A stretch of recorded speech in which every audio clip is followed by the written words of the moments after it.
अब बड़ी खबर आ रही है बालाघाट से, जहां पर अचानक जंगल में आग लग गई, जिसके बाद वन विभाग के ऊपर कई तरीके के सवाल खड़े किए जा रहे हैं। बता दें कि यहां पर वन विभाग पर निष्क्रियता का दाग भी लगाया गया। आम आदमी पार्टी की लापरवाही को देखते हुए कई सवाल खड़े किए जा रहे हैं। बारिश होने की संभावनाएं जताई गई। बता दें कि पहाड़ को राहत मिल सकती है। बड़ी खबर आ रही है, बालाघाट से जंगलों में भीषण आग लगी, धू धू कर पहाड़ जल गए। आग ने वन विभाग पर निष्क्रियता का आरोप भी लगाया है। बता दें कि आम आदमी की लापरवाही देखने को मिल रही है। बारिश होने से आग बुझने की संभावनाएं जताई जा रही है। सुलग रहे पहाड़ को राहत मिल सकती है। बड़ी खबर बालाघाट से, जहां पर अचानक जंगल में आग लगने के कारण वन विभाग के ऊपर कई सवाल खड़े किए जा रहे हैं। बता दें कि बारिश होने की संभावना जताई गई, जहां सुलग रहे पहाड़ को बारिश से राहत मिल सकती है। बालाघाट से खबर, जहां जंगल धू धू कर लगातार जल रहे हैं। बारिश होने के कारण जल रहे पहाड़ों को राहत मिल सकती है। बता दें, आग लगने के कारण वन विभाग पर कई सवाल खड़े किए जा सकते हैं। यहां आम आदमी की लापरवाही भी सामने आ रही है। सुलग रहे पहाड़ को बारिश के कारण कई राहत मिल पाएगी। जंगलों में अचानक भीषण आग लगने के बाद वन विभाग के ऊपर कई सवाल खड़े किए जा रहे हैं।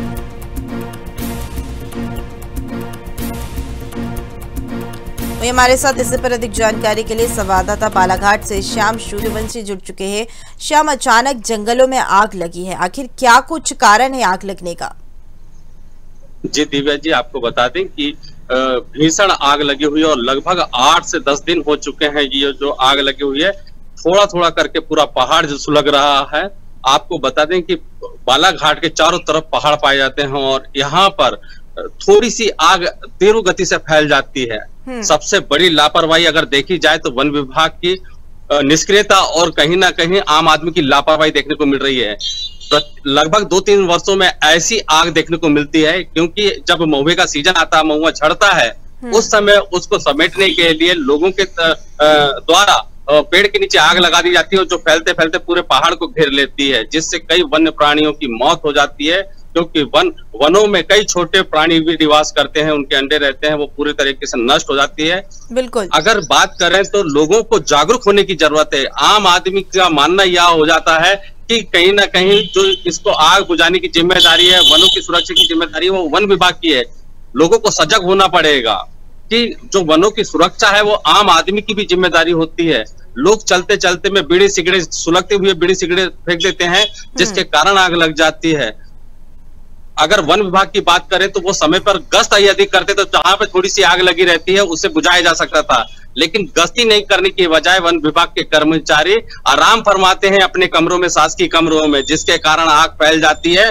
और फिर सांप गुजरने के बाद जो लाठी पीटने की प्रथा, कहावत कही जाती है, वो कहावत कहीं ना कहीं वन विभाग में देखने को मिलती है। जब जंगल में सारे आग फैल जाती है तो फिर वो सिर्फ दिखावा करते रह जाते हैं और जब पहाड़ पूरा सुलगते रहता है।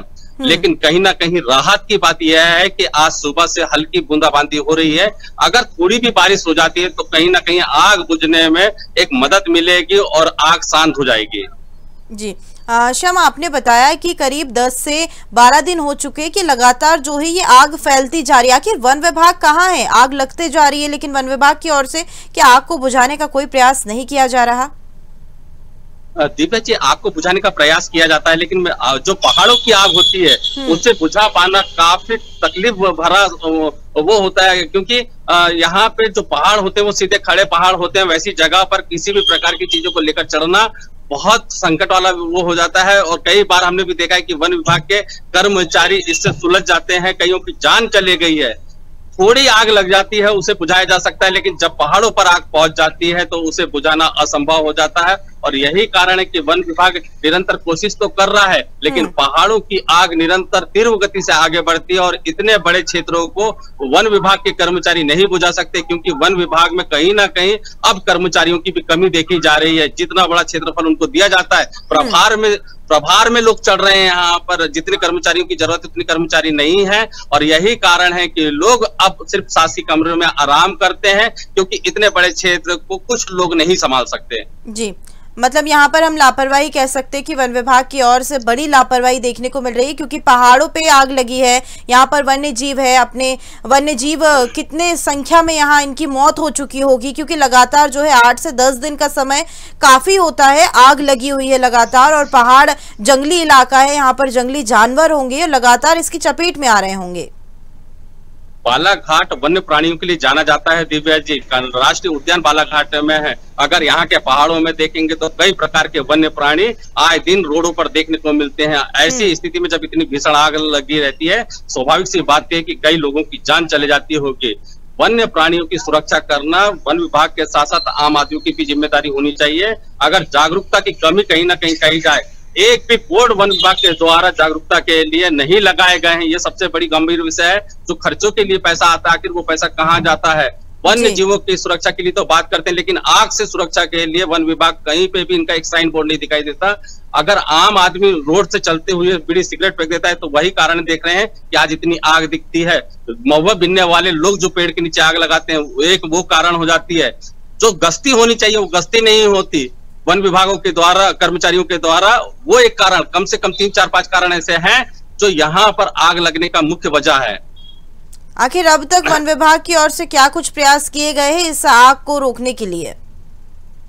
दिव्या जी बताते हैं, वही पुरानी पद्धति रहती है कि एक पेड़ की डगाल को तोड़ी और उसी से आग हाथों के द्वारा बुझाने का कार्य किया जाता है, क्योंकि पहाड़ियों पर किसी भी प्रकार के फवारे को ले जा पाना असंभव बात होती है।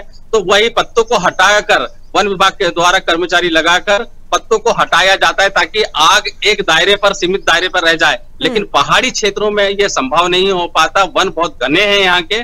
तो जब पहाड़ सुलगने लगते हैं तो पूरा पहाड़ जलकर ही रहता है, या सिर्फ उसे बचा सकता है तो ईश्वर कहा जा सकता है। जो कि आज मौसम यहाँ पे बना हुआ है, सुबह से बूंदाबांदी हो रही है। अगर एक बारिश भी थोड़ी ठीक ठाक हो गई तो जंगल की आग बुझ जाएगी, और यहाँ राहत, जो जंगल के वन्य प्राणी उनके लिए एक राहत की खबर होगी। जी, जिस तरीके से आग लगी हुई है, क्या इस पर कोई प्रदेश सरकार की ओर से कोई निर्णय या फिर कोई ऐसी प्रतिक्रिया आई है जिससे आग पर काबू पाया जा सके प्रशासन की मदद से? यही बड़ा चिंता का विषय है कि आम आदमी को तो दिखाई दे रहा है, लेकिन वन विभाग और शासन प्रशासन को दिखाई नहीं दे रहा है। इसके लिए अभी तक ऐसी कोई रणनीति नहीं बनी है कि अगर जंगल में आग लगे तो क्या बेस्ट हो सकता है, हम आग को कैसे बुझाएं। पुरानी पद्धति आज भी चली आ रही है कि पत्तों को हटाएं और आग बुझाएं, यही एक चीज है। तो जिसके कारण पूरा पहाड़, आज से 2 वर्ष पहले भी ऐसे ही पहाड़ जले थे, और इस वर्ष फिर से ये जो आग देख रहे हैं आप, ये पूरे पहाड़ जल रहे हैं। चाहे बैहर रोड की बात कर दें या लामता से परसवाड़ा रोड की बात करते हैं, बहुत बड़ी पहाड़ की श्रृंखला है यहाँ पर। यही पहाड़ पूरे छत्तीसगढ़ को जाके घेरते हैं। तो कहीं ना कहीं ये जो श्रृंखला है बहुत लंबी चलने वाली है आग लगने की, और अगर इसको बुझा सकती है तो सिर्फ अब प्रकृति, अगर आज पानी के कहीं ना कहीं वर्षा हो जाती है तो यह आग शांत हो जाएगी। चलिए ठीक है, तमाम जानकारी साझा करने के लिए शुक्रिया। तो बालाघाट से खबर है, जहां पर अचानक जंगल में आग लगने के कारण अब तक उस पर काबू नहीं पाया जा सका है, जिसके बाद वन विभाग के ऊपर कई सवाल खड़े किए जा रहे हैं, क्योंकि यहां पर आम आदमी की लापरवाही से आग लगी हुई है, लेकिन अभी तक वन विभाग की ओर से आग पर काबू नहीं पाया गया है, जिसके बाद अनुमान लगाया जा रहा है कि बारिश होने के कारण शायद आग से राहत मिल सके।